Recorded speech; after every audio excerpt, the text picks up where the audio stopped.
Hi friends, welcome to Aspire Learn.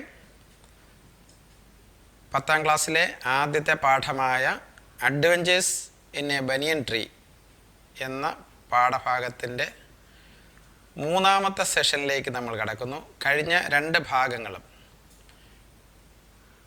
എല്ലാവരും കണ്ടു എന്ന് വിശ്വസിക്കുന്നു. കാണാത്തവരുണ്ടെങ്കിൽ ആ രണ്ട് ഭാഗങ്ങളും കണ്ടതിന് ശേഷം ഈ മൂന്നാം ഭാഗം കാണുക.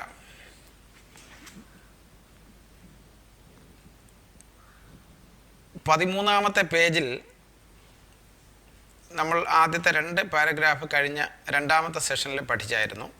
അടുത്ത മൂന്നാമത്തെ പാരഗ്രാഫ് മുതലാണ് നമ്മൾ ഇന്ന് പഠിക്കാൻ പോകുന്നത്. The third round followed the same course as the first, but with one dramatic difference. അപ്പോൾ കീരിയുടെയും പാമ്പിൻ്റെയും ഫൈറ്റാണ് നമ്മൾ കണ്ടുകൊണ്ടിരിക്കുന്നത്.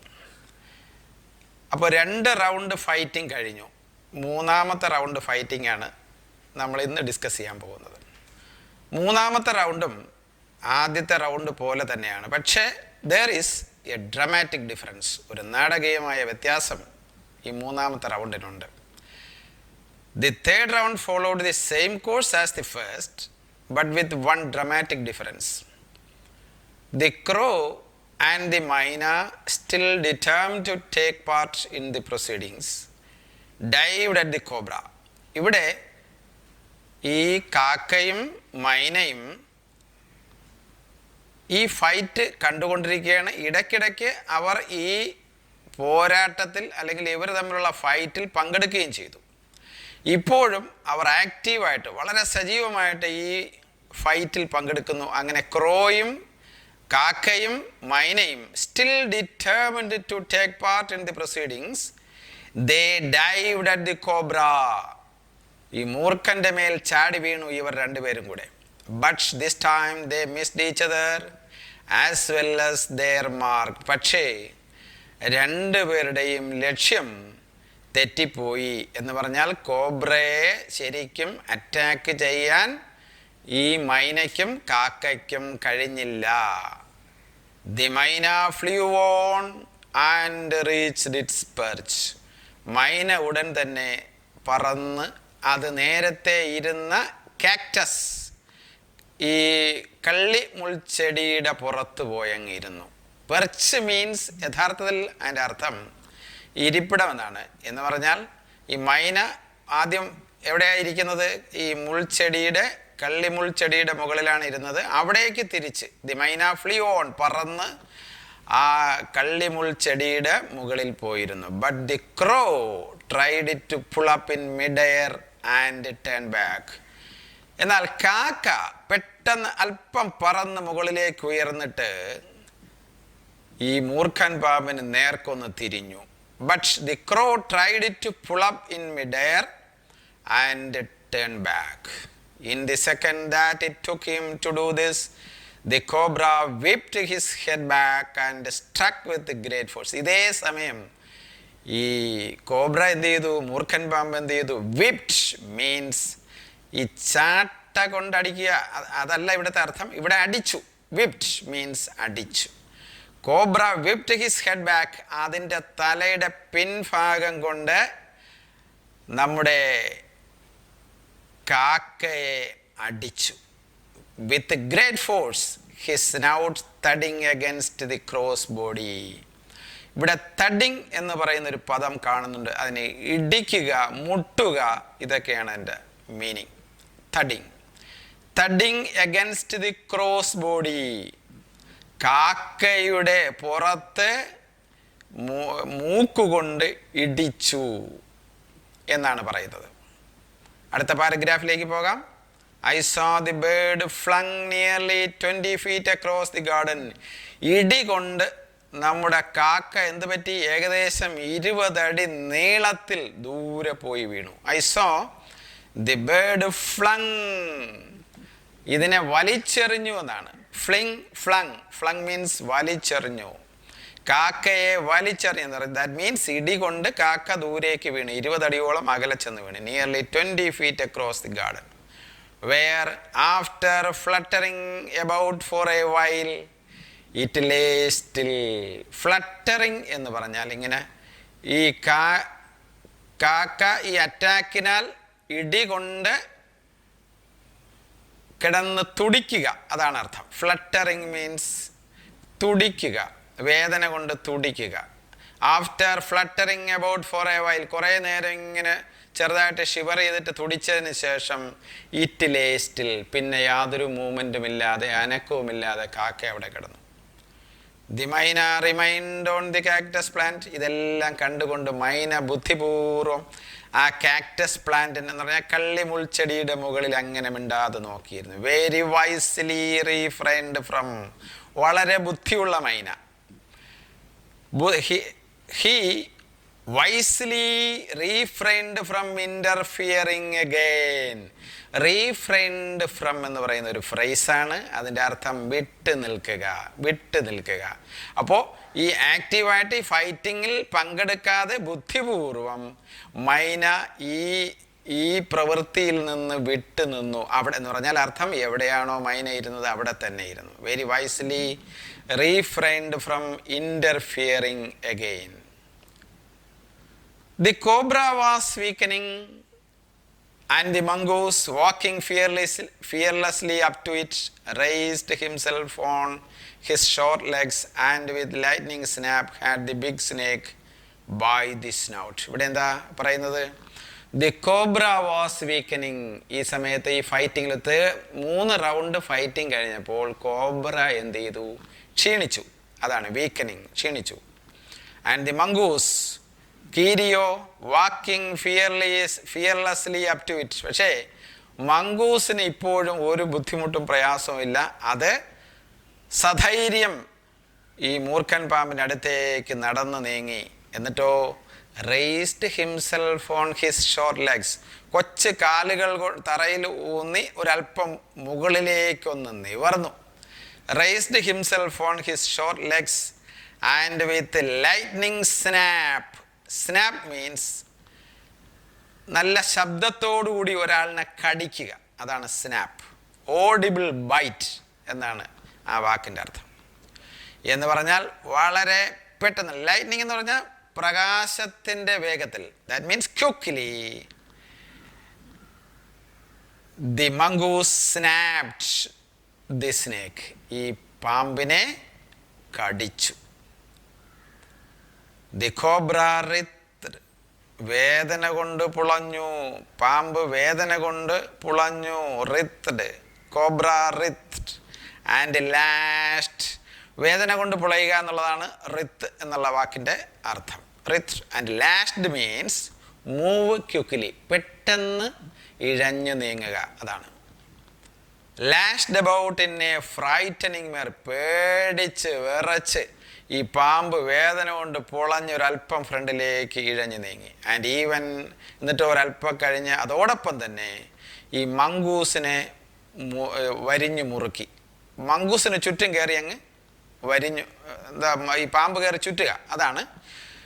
Coiled itself about the mongoose, ഈ കീരിയെ ചുറ്റി പാമ്പ്.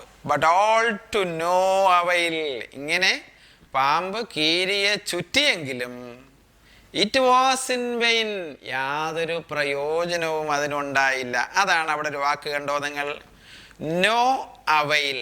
അവൈൽ മീൻസ് ഇവിടെ അഡ്വാൻറ്റേജ്, യാതൊരു പ്രയോജനവും ഉപയോഗവും ഇല്ലാതെ the cobra coiled itself about the mongoose but there was no use. പക്ഷേ അതുകൊണ്ട് വലിയ പ്രയോജനം ചെയ്തില്ല എന്നാണ്. ദി ലിറ്റിൽ ഫെലോ, ഇവിടെ ആരാ ലിറ്റിൽ ഫെലോ? ഇവിടെ മംഗൂസിനെയാണ് ലിറ്റിൽ ഫെലോ എന്ന് പറയുന്നത്. Hung grimly on. Hung on എന്ന് പറയുന്ന ഒരു ഫ്രേസാണ്. അതിൻ്റെ അർത്ഥം ഹോൾഡ് ടൈറ്റ്ലി, അങ്ങ് ശക്തിയേറിയ ഒരു പിടി, വളരെ ശക്തിയോടെ പിടിച്ച് അടക്കി. ആര്? മംഗൂസ് ഈ പാമ്പിനെ ശക്തിയോടുകൂടി പിടിച്ചു എന്നാണ്. Hold it tightly, grim on. The little fellow hung grimly on until the snake had ceased to struggle. ഏതുവരെ അടക്കി പിടിച്ചു? പാമ്പിൻ്റെ മൂവ്മെൻറ്റ് നിൽക്കുന്നത് വരെ. സീസ് മീൻസ് സ്റ്റോപ്പ്, നിൽക്കുക എന്നാണ് ആ സീസിൻ്റെ അർത്ഥം. ആ പാമ്പിൻ്റെ സ്ട്രഗിൾ, ഇങ്ങനെ അതിൻ്റെ അനക്കം, അതിൻ്റെ ശൗര്യം തീരുന്നത് വരെ. Until the snake had ceased struggle the little fellow hung grimly on the snake. ആ പാമ്പിനെ പിടിച്ച് അടക്കി. ഹീ ദെൻ സ്മെൽറ്റ്, ഏകദേശം ഒരു അനക്കവും പാമ്പിനില്ല എന്ന് മനസ്സിലാക്കിയ കീരി ആ പാമ്പിൻ്റെ ബോഡിയിൽ പതുക്കെ സ്മെല്ല് ചെയ്യാൻ തുടങ്ങി. He then smelt along it's curing length. അവിടെ എന്താ ക്യൂവറിങ് ലെങ്ത് എന്ന് പറയാൻ കാര്യം? ക്യൂവറിങ് എന്ന് പറഞ്ഞാൽ ഷിവറിങ്, ഇങ്ങനെ വിറയ്ക്കുക എന്നാണ്. ഈ അറ്റാക്കിൽ, ഈ കടിയിൽ ഏകദേശം മരണത്തിന് അടുത്തെത്തി പാമ്പ്. അപ്പോൾ മരിക്കുന്നതിന് മുമ്പായിട്ടുള്ള ചെറിയൊരു അനക്കം, അതാണ് ക്യൂവറിങ് ലെങ്ത്. അപ്പോൾ പാമ്പ് നീളത്തിൽ ഇങ്ങനെ കിടക്കുകയാണ്. അപ്പോൾ ആ നീളത്തിലുള്ള പാമ്പിൻ്റെ ശരീരം വിറച്ചു കൊണ്ടിരിക്കുന്നു. അതിൽ ഈ ലെങ്ത് വൈസായിട്ട് നമ്മുടെ കീരി ഇങ്ങനെ മണം പിടിക്കുകയാണ്. Then smelt along it's curing length and gripping it round the hood. എന്നിട്ടോ എന്ത് ചെയ്തു? പാമ്പിൻ്റെ പത്തിയുടെ പുറകിലായിട്ട് ഇവനിങ്ങനെ കടിച്ചു പിടിച്ചു, പാമ്പിനെ കടിച്ചു പിടിച്ചു. അതാണ് gripping it round the hood. Hood എന്ന പദത്തിൻ്റെ അർത്ഥം നിങ്ങൾ നേരത്തെ കണ്ടതാണ്. പാമ്പിൻ്റെ പത്തിയാണ് ഹൂഡ് എന്ന് പറയുന്നത്. And gripping it round the hood. എന്നിട്ടോ then what did he do? അവൻ എന്താ ചെയ്തത്? Dragged it into the bushes. നമ്മുടെ കീരി പാമ്പിനെ വലിച്ചിഴച്ച ആ കുറ്റിക്കാടിനകത്തേക്ക് കൊണ്ടുപോയി. ഡ്രാഗ്ഡ് മീൻസ് പുൾ എലോങ്, വലിക്കുക എന്നാണ്. Dragged it into the bushes. The myna dropped cautiously to the ground. ഇതെല്ലാം കണ്ടിരുന്ന മൈന പതുക്കെ പാമ്പ് ചത്തു എന്ന് ബോധ്യമായപ്പോൾ പതുക്കെ പറന്ന് താഴേക്ക് വന്നു. നോക്കിക്കോളാം, അവിടെ ഉപയോഗിച്ചിരിക്കുന്ന വാക്ക് കണ്ടോ? Cautiously. The myna dropped cautiously with caution എന്ന് പറഞ്ഞാൽ വളരെ ശ്രദ്ധയോടുകൂടി മൈന പതുക്കെ താഴേക്ക് വന്നു. എന്നിട്ടോ ഹോപ്ഡ് അബൌട്ട്. ഹോപ്പ്, ഇവിടുത്തെ ഹോപ്പ്, HOPP, ഹോപ്പിൻ്റെ അർത്ഥം ജമ്പ് ഓൺ വൺ ഫുട്ട്, ഒറ്റക്കാലിൽ ഇങ്ങനെ ഇങ്ങനെ ഇങ്ങനെ ചാടി വരുന്നതിനെയാണ് ഹോപ്പിംഗ് എന്ന് പറയുന്നത്. ജമ്പിങ് ഓൺ വൺ ഫുട്ട്, അതാണ് ഹോപ്ഡ് അബൌട്ട്. എന്നിട്ടോ ഇങ്ങനെ ചാടി ഫ്രണ്ടിൽ അതിലേക്ക് വന്നിട്ട് peered means looked into the bushes from a safe distance. അതാണ് ബുദ്ധിയുണ്ട്, നമ്മുടെ മൈനയ്ക്ക് ബുദ്ധിയുണ്ട്. ഒരല്പം അകലെ ഇരുന്ന് ഇങ്ങനെ വലിച്ചുകൊണ്ട് പാമ്പിനെ വലിച്ച് ആ ബുഷസിൻ്റെ അകത്തേക്ക് കൊണ്ടുപോവുകയാണ് മൈന അല്ല, ഗൂസ്, കീരി. ഇത് അല്പദൂരെ നിന്ന് വളരെ ശ്രദ്ധയോടുകൂടി ആര് നോക്കുന്നു? മൈന നോക്കി. And then with a shrill cry of congratulation flew away. നമ്മുടെ മംഗൂസിന് ചെറിയൊരു കൺഗ്രാജുലേഷൻ. ഇപ്പം മൈനയ്ക്ക് കൺഗ്രാജുലേഷൻ എന്ന് പറയാൻ പറ്റൂലല്ലോ, പക്ഷെ ആ കൺഗ്രാജുലേഷൻ എന്ന സന്ദേശം വെളിപ്പെടുത്തുന്ന രീതിയിൽ ഒരു ചെറിയ ശബ്ദമുണ്ടാക്കി മൈന. അതാണ് with a shrill cry of congratulation then flew away. പതുക്കെ മൈന പറന്ന് അകന്നു പോയി. അടുത്ത പാരഗ്രാഫിൽ എന്താ പറയുന്നത് നോക്കാം. When I had also made a cautious descent from the tree. നമ്മളിതെല്ലാം, ഈ ഫൈറ്റെല്ലാം ഈ കുട്ടി ആൽമരത്തിൻ്റെ മുകളിലിരുന്ന് ഈ മൂർഖൻ പാമ്പിൻ്റെയും പിന്നെ കീരിയുടെയും ഫൈറ്റ് കണ്ടുകൊണ്ടിരിക്കുന്ന കുട്ടി എന്ത് ചെയ്തു? When I had also made a cautious descent. ആ കുട്ടിയും പതുക്കെ ബഹളമൊന്നും ഉണ്ടാക്കാതെ വളരെ സാവകാശം താഴേക്ക് ഇറങ്ങി, മരത്തിൽ നിന്ന് താഴേക്ക് ഇറങ്ങി. Descend from the tree and return to the house. എന്നിട്ട് അവൻ്റെ വീട്ടിലേക്ക് പോയി. I told, that means the boy told his grandfather about the fight he had seen. അവൻ കണ്ട ഫൈറ്റിനെ കുറിച്ച് ഒരു ഡിസ്ക്രിപ്ഷൻ തൻ്റെ മുത്തച്ഛനോട് കുട്ടി പറഞ്ഞു. He was pleased that the mongoose had won. മുത്തച്ഛന് ഭയങ്കര സന്തോഷം തോന്നി. ഇവിടെ ആരാ വിജയിച്ചത്? മൂർഖൻ പാമ്പല്ല വിജയിച്ചത്, കീരിയാണ് ഈ യുദ്ധത്തിൽ ജയിച്ചത്. ഇത് കേട്ടപ്പോൾ his grand father was very much pleased. He had encouraged it to live in the garden. ആ കീരിയെ മുത്തച്ഛൻ്റെ ഗാർഡനിൽ തുടർന്നും താമസിക്കാനുള്ള എല്ലാ ഭൗതിക സാഹചര്യങ്ങളും മുത്തച്ഛൻ ഒരുക്കി കൊടുത്തു. അതാണ് അവിടെ പറയുന്നത്. ഹി ഹാഡ് എൻകറേജ്ഡ്, പ്രോത്സാഹിപ്പിച്ചു, it to live in the garden. എന്നിട്ടോ to keep away the snakes. എന്തിനാണ് എൻകറേജ് ചെയ്തത്? മുത്തച്ഛൻ കീരിയെ തൻ്റെ പറമ്പിൽ തുടർന്നും ജീവിക്കാനും കളിക്കാനും അവിടെ കൂടെ ഓടി നടക്കാനും എല്ലാം അനുവാദം കൊടുത്തത് എന്തിൻ്റെ അടിസ്ഥാനത്തിലാണ്? പാമ്പിനെ വിരട്ടി ഓടിക്കും. കീരി പാമ്പുകളുടെ ശല്യം ഉണ്ടാവില്ല. അതുകൊണ്ട് മുത്തച്ഛൻ, his grandfather, encouraged the mongoose. What for? To keep away the snakes. പാമ്പിനെ ഓടിക്കാൻ വേണ്ടി. And fed it regularly with scraps from the kitchen. എങ്ങനെയാണ് ഈ കീരിയെ പ്രോത്സാഹിപ്പിച്ചത്? By giving scraps from the kitchen. അടുക്കളയിലുള്ള വേസ്റ്റുകൾ, ആഹാരത്തിൻ്റെ വേസ്റ്റുകൾ ഈ കീരിക്ക് കൊടുക്കുമായിരുന്നു. It was fed with scraps from the kitchen. He had never tried taming it. പക്ഷേ ഈ മുത്തച്ഛൻ കീരിക്ക് ആഹാര സാധനങ്ങൾ യഥേഷ്ടം കൊടുത്തിരുന്നു എങ്കിലും ഈ കീരിയെ മെരുക്കാൻ വേണ്ടി ശ്രമിച്ചില്ല. മെരുക്കുക എന്ന് പറഞ്ഞാൽ വൈൽഡ് ആനിമൽസിനെ നാട്ടിലോ വീട്ടിലോ കൊണ്ടുവന്നിട്ട്, ആനയെ തന്നെ കൊണ്ടുവന്നിട്ട് അതിനെ മെരുക്കുക ടൈമിങ് എന്നാണ്. മെരുക്കിയിട്ടാണ് നമ്മൾ വീട്ടിൽ ആനയെ വാങ്ങുന്നതും അല്ലെങ്കിൽ മറ്റൊരു സ്ഥലത്തും ഒക്കെ ആനയെ വളർത്തുന്നതും അങ്ങനെയാണ്. അപ്പോൾ ഡൊമസ്റ്റിക് അനിമൽസും ഉണ്ട്, വൈൽഡ് അനിമൽസും ഉണ്ട്. ഇവിടെ ഈ കീരിയെ മെരുക്കാൻ വേണ്ടി മുത്തച്ഛൻ ശ്രമിച്ചില്ല എന്ന് പറയുന്നു. ഇവിടെ നോക്കിയാൽ he had never tried taming it because, അതിന് കാരണമുണ്ട്. മുത്തച്ഛൻ വിശ്വസിച്ചിരുന്നത് ഈ മെരുക്കിയ മംഗൂസിനേക്കാളും മെരുക്കി വളർത്തുന്ന കീരിയേക്കാൾ നല്ലത് വൈൽഡ് മംഗൂസാണെന്നാണ് മുത്തച്ഛൻ വിശ്വസിച്ചിരുന്നത്. അതുകൊണ്ടാണ് അതിനെ മെരുക്കാൻ വേണ്ടി മുത്തച്ഛൻ ശ്രമിക്കാതിരുന്നത്. Because wild mongoose was more useful than a domesticated one. അതാണ്, മെരുക്കിയ ഒരു മംഗൂസിനേക്കാളും കീരിയേക്കാൾ നല്ലതാണ് മെരുക്കാത്ത കീരി എന്ന് മുത്തച്ഛൻ വിശ്വസിച്ചിരുന്നു. അപ്പോൾ ആ പാരഗ്രാഫ് കഴിഞ്ഞു. നമുക്കടുത്ത പാരഗ്രാഫിലേക്ക് പോകാം. പഠിപ്പിക്കുന്ന ഈ കാര്യങ്ങളെല്ലാം നിങ്ങൾ ഫോളോ ചെയ്യുന്നു, മനസ്സിലാക്കുന്നു എന്ന് ഞാൻ വിശ്വസിക്കട്ടെ.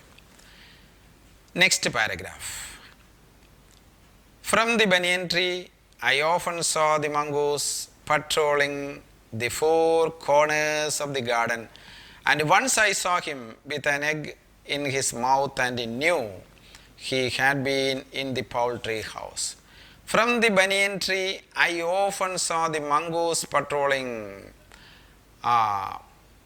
ഈ മരത്തിലാണ് ഈ കീരിയുടെ വാസം എങ്കിലും ചില സമയങ്ങളിൽ ഈ കീരി ഈ ഗാർഡൻ്റെ, ഈ തോട്ടത്തിൻ്റെ 4 ചുറ്റും നടക്കുന്നത് ഞാൻ കണ്ടിട്ടുണ്ട്.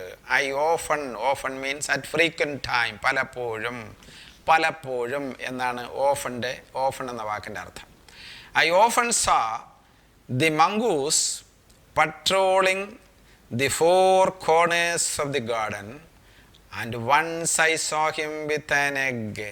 ഒരിക്കൽ ഞാൻ നോക്കിയപ്പോൾ ഈ മംഗൂസിൻ്റെ കയ്യിൽ, ഈ കീരിയുടെ കയ്യിൽ ഒരു മുട്ട ഇരിക്കുന്നത് കണ്ടു. an egg in his, കയ്യിലല്ല മൗത്തിലാണ്.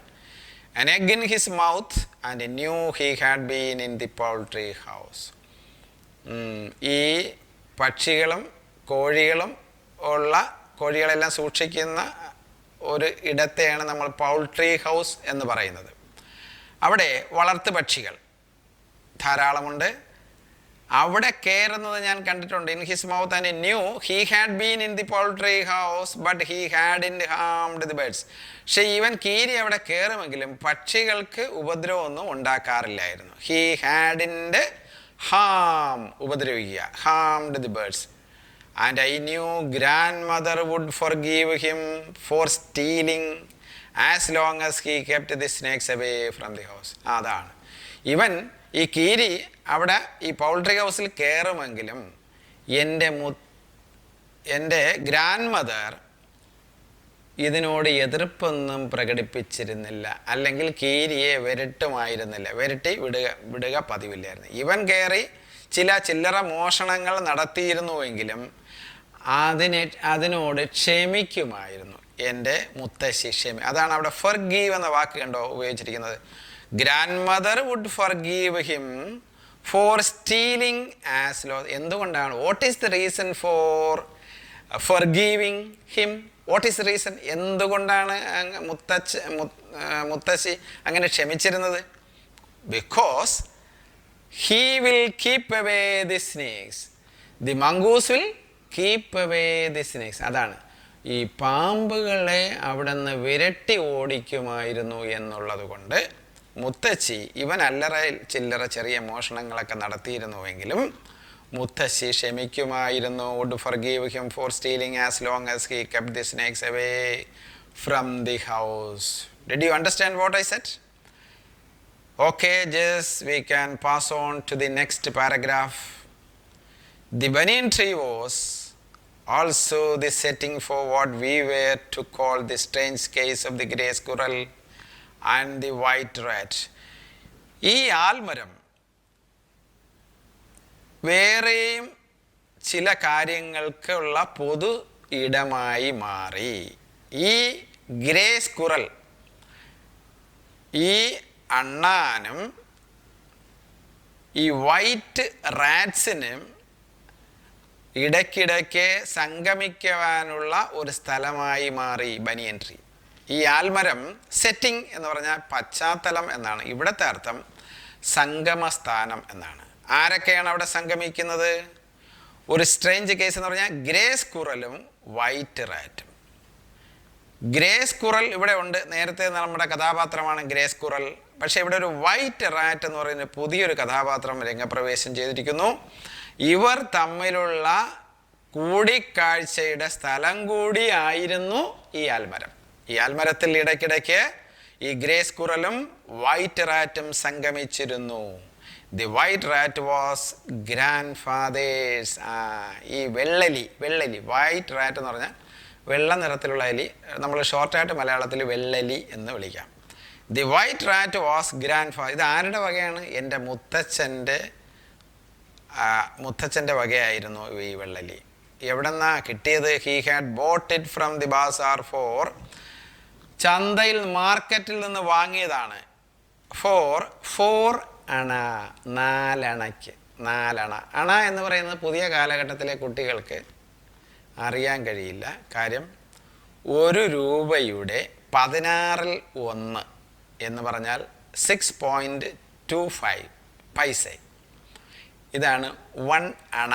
നമ്മുടെ പൈസ വരുന്നതിന് തൊട്ട് മുമ്പ് നമ്മുടെ കേരളത്തിൽ ഏറ്റവും സ്മോളസ്റ്റ് കോയിൻ എന്ന് പറയുന്നത് അണ എന്ന് പറയും. പിന്നീടാണ് അണ എന്നുള്ളത് മാറിയിട്ട് 1 പൈസ എന്നുള്ളതായി.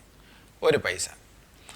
അപ്പോൾ 4 അണ കൊടുത്ത് എൻ്റെ മുത്തച്ഛൻ മാർക്കറ്റിൽ നിന്ന് വാങ്ങിക്കൊണ്ട് വന്നതാണ് ഈ വെള്ളലിയെ. The white rat was grandfather's. He had bought it from the bazaar for 4 annas. But I would often take it with me into the roots and branches of the old tree. ഈ വെള്ളലിയെ മുത്തച്ഛൻ വാങ്ങിക്കൊണ്ട് വന്നതിന് ശേഷം ഞാൻ ഇടയ്ക്കിടയ്ക്ക് ഈ നമ്മുടെ leisure ടൈമിലൊക്കെ അവിടെ ബനിയൻ ട്രീയിൽ പോകുന്ന സമയത്ത് ഈ വെള്ളലിയെ കൂടെ കൂട്ടിക്കൊണ്ട് പോകുമായിരുന്നു എന്നാണ് പറയുന്നത്. He had bought it from the bazaar for annas, but I would often take it with me into the roots and branches of the old tree. ഈ ആൽമരത്തിൻ്റെ ശാഖകളിൽ കൂടെ വിഹരിക്കുന്നതിന് വേണ്ടി ഞാൻ ആൽമരത്തിൽ പോകുന്ന സമയത്ത് ഈ വെള്ളലിയെ കൂടെ കൂട്ടുമായിരുന്നു എന്നാണ് ഈ കുട്ടി പറയുന്നത്. Banyan tree, where it soon struck up a friendship with one of the squirrels. ഉടനെ തന്നെ ഒരു കാര്യം സംഭവിച്ചു. Soon this white rat became a friendship became friendship with the squirrel. Banyan tree where it soon struck up a friendship with one of the squirrels. ഇവിടെ ഒരു സ്ക്വിറലുമായി ചങ്ങാത്തം കൂടി ഈ വെള്ളെലി. They would go off together on little excursions among the branches.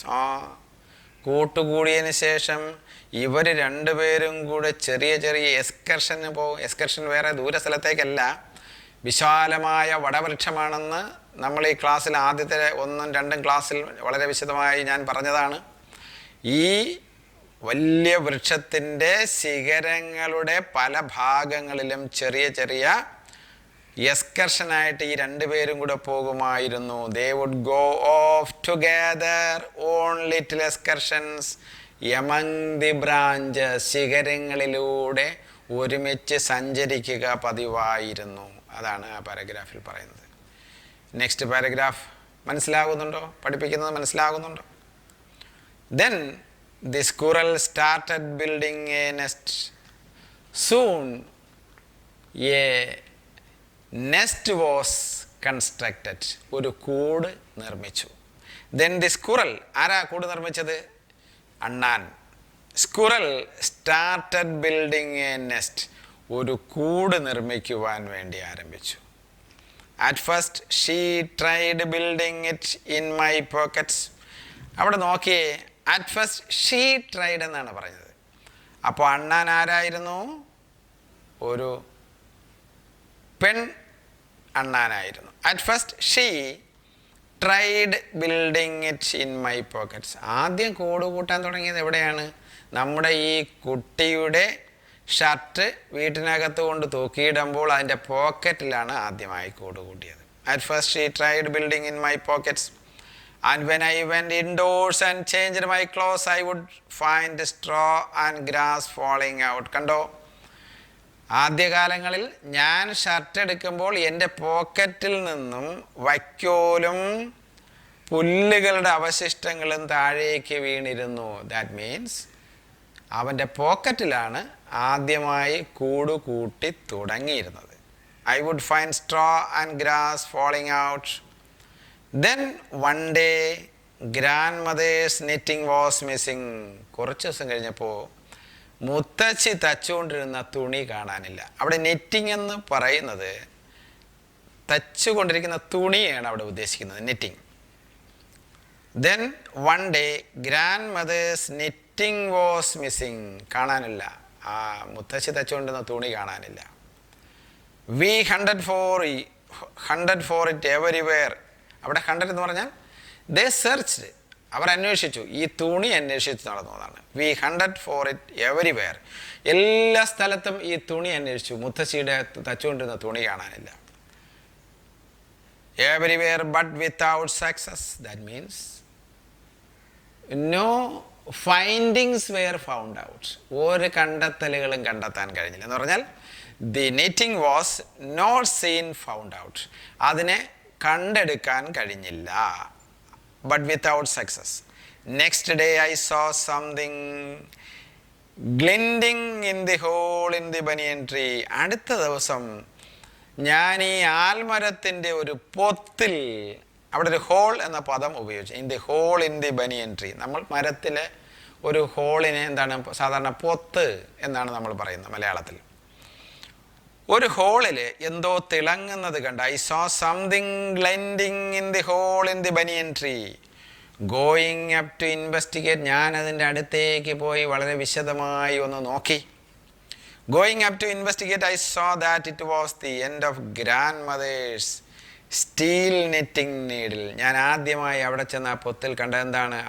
മുത്തശ്ശി തയ്ക്കാൻ ഉപയോഗിച്ചുകൊണ്ടിരിക്കുന്ന സ്റ്റീലിലെ സൂചി അവിടെ കണ്ടെത്തി. End of grandmother's steel knitting needle. തയ്ക്കാൻ ഉപയോഗിക്കുന്ന സൂചി, അതാണ് knitting needle. I discovered that the hole was crammed with knitting. ഞാൻ നോക്കിയപ്പോൾ discovered that the hole was crammed with netting.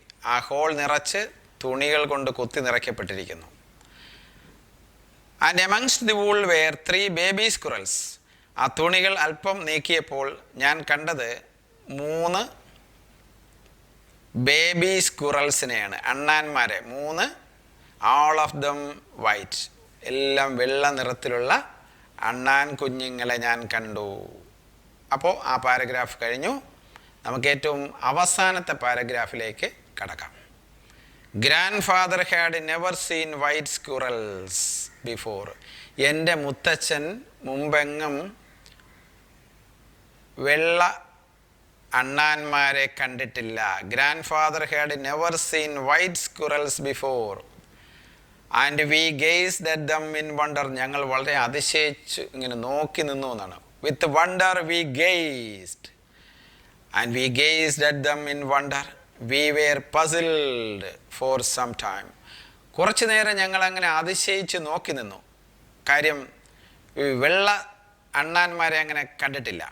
അതുകൊണ്ട് ഈ വെള്ള അണ്ണാൻ കുഞ്ഞുങ്ങളെ കണ്ടപ്പോൾ വളരെ അതിശയത്തോടുകൂടി ഞങ്ങൾ നോക്കി നിന്നു. We were puzzled for some time but when I mentioned the white rat's frequent visits to the tree. ഈ വെള്ളെലികൾ ഈ മരത്തിൽ കൂടെ സന്ദർശനം നടത്താറുണ്ടെന്ന് ഞാൻ പറഞ്ഞപ്പോൾ, when I mentioned the white rat's frequent visits to the tree, grandfather told me that the rat must be the father. എൻ്റെ മുത്തച്ഛൻ പറഞ്ഞു, grandfather told me that the rat must be the father. ഓ, ഈ കുഞ്ഞുങ്ങളുടെ അച്ഛൻ ഈ വെള്ള എലി ആയിരിക്കും. Grandfather told me that the rat must be the father. Rats and squirrels, എലികളും അണ്ണാന്മാരും തമ്മിൽ വളരെ ബന്ധപ്പെട്ടിരിക്കുന്നു. Rats and squirrels were related to each other, he said, and so it was quite possible for them to have offspring. അവർ തമ്മിൽ close relationship ഉള്ളതുകൊണ്ട് അവർക്ക് കുഞ്ഞുങ്ങളുണ്ടാവാനുള്ള സാധ്യത വളരെയേറെ എന്ന് എൻ്റെ മുത്തച്ഛൻ എന്നോട് പറഞ്ഞു. he said it was quite possible for them to have offspring. offspring എന്ന് പറഞ്ഞാൽ കുഞ്ഞുങ്ങൾ. in this case white squirrels. അങ്ങനെ വെള്ള സ്കുറൽസ് കുഞ്ഞുങ്ങളുണ്ടാകാൻ വേണ്ടിയുള്ള പോസിബിലിറ്റി, സാധ്യത വളരെയേറെയാണ് എന്ന് എൻ്റെ മുത്തച്ഛൻ എന്നോട് പറഞ്ഞു. അപ്പോൾ ആദ്യത്തെ പാഠം ഇവിടെ അവസാനിക്കുന്നു. 3 സെഷനായിട്ട് ഈ പാഠം നമ്മൾ ക്രമീകരിച്ചിരിക്കുന്നു. പാഠം എല്ലാവർക്കും നല്ലവണ്ണം മനസ്സിലായി എന്ന് വിശ്വസിക്കട്ടെ. ഈ ചാനൽ ഇഷ്ടപ്പെട്ടു എങ്കിൽ ഈ ചാനൽ ലൈക്ക് ചെയ്യുക, നിങ്ങളുടെ സുഹൃത്തുക്കളിലേക്ക് ഷെയർ ചെയ്യുക. മറ്റൊരു വീഡിയോയുമായി നമുക്ക് വീണ്ടും കാണാം. Till then, good bye.